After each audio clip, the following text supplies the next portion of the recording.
আসসালামু আলাইকুম ওয়া রাহমাতুল্লাহি ওয়া বারাকাতুহু। ঈদ মুবারক, ঈদ মুবারক, ঈদ মুবারক।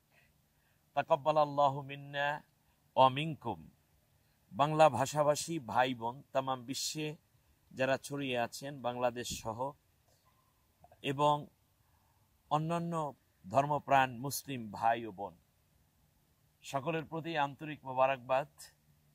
ঈদের এই মহান আনন্দে আপনাদের সকলকে স্বাগত জানাচ্ছি, আন্তরিক মোবারকবাদ জানাচ্ছি। রাসূল আকরাম সাল্লাল্লাহু আলাইহি ওয়াসাল্লাম যখন বদরের যুদ্ধে সাহাবীদেরকে নিয়ে দ্বীন ইসলাম বিজয়ের জন্য কাফেরের মোকাবেলায় লড়াইয়ে লিপ্ত হতে বাধ্য হলেন, একটা পর্যায়ে আল্লাহ সুবহানাহু ওয়া তাআলা তার একান্ত সাহায্য এবং মদদ দিয়ে রাসূল সাল্লাল্লাহু আলাইহি ওয়াসাল্লামকে বিজয় দান করলেন।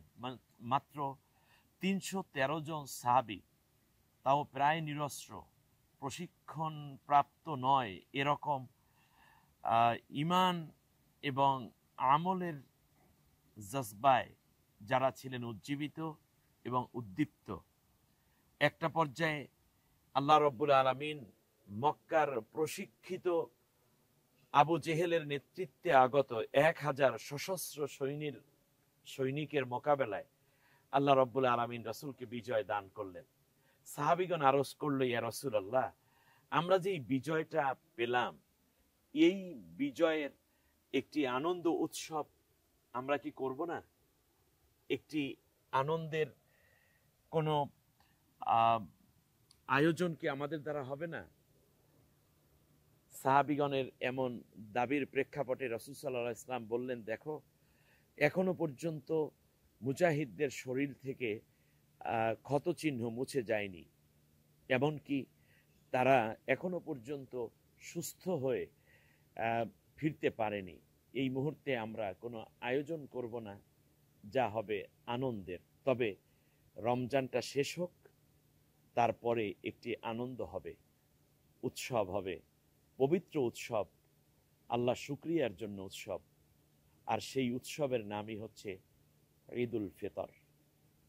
১৭ই রমজান যুদ্ধ হয়েছে, আর শাওয়াল মাসের ১ তারিখে রাসূল সাল্লাল্লাহু আলাইহি ওয়াসাল্লাম সাহাবীদেরকে ডেকে আল্লাহ রাব্বুল আলামিনকে সিজদা করার মাধ্যমে ২ রাকাত নামাজ আদায় করে লিতুকাব্বিরুল্লাহ আলা মা হাদাকুম, আল্লাহ তাআলা যেভাবে বলেছেন সেইভাবেই তারা চমৎকার করে আনন্দ করেছে।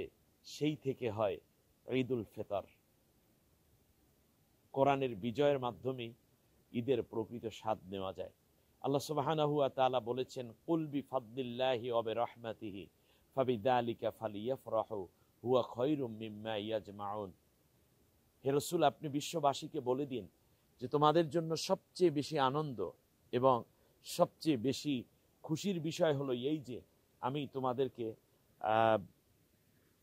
কোরআন নামক নেয়ামত দান করেছি, এবং এই কোরআনের কারণে তোমরা যে নেয়ামত পেয়েছো এই জন্য আনন্দ করো। তার কারণ পৃথিবীর সৃষ্টি থেকে নিয়ে কিয়ামত পর্যন্ত মানুষ যা অ্যাচিভ করবে, অর্জন করেছে কিংবা অর্জন করবে, সব মিলে যা হবে সেটা হীরা মণি মুক্ত জহরত পান্না চুন্নি কষ্টি ইউরেনিয়াম, মানব সম্পদ, খনিজ সম্পদ, মৎস্য সম্পদ, পশু সম্পদ, বনজ সম্পদ, এরপরে বৃক্ষ সম্পদ, এমনি করে যত সম্পদ আছে এগুলো যা এখন আছে এবং পরবর্তীতে যা আসবে এবং হবে, সব মিলে যত অর্জন হবে, সব অর্জনকে এক জায়গায় করলে যা হয় তার চেয়ে বেশি বড় প্রাপ্তি হচ্ছে মহাগ্রন্থ আল কোরআন। সম্মানিত ভাই বোন, ঈদ যেন শুধুমাত্র নতুন কাপড় আর মিষ্টি অথবা ফিরনি সেমাইয়ের মধ্যে মিশে না যায়, পোলাও, জর্দা, কাবাব, স্বামী কাবাব, ফালুদা, রেজালার মধ্যে যেন একাকার হয়ে মিশে না যায়। ঈদ হবে আমাদের কোরআনের যেই মহান শিক্ষা রয়েছে সেটা নিজে তথা ব্যক্তি জীবন, পারিবারিক জীবন, সামাজিক, রাষ্ট্রীয় জীবন, জাতীয় জীবনে যেন আমরা ঈদের এই মহান আনন্দকে ধারণ করার লক্ষ্যে কোরআনের অনুসারী হতে পারি। তাহলেই কেবল হবে ঈদের প্রকৃত সুখ, প্রকৃত স্বাদ। সকলকে আন্তরিক মোবারকবাদ জানিয়ে আবারও ঈদের মহান শুভেচ্ছা।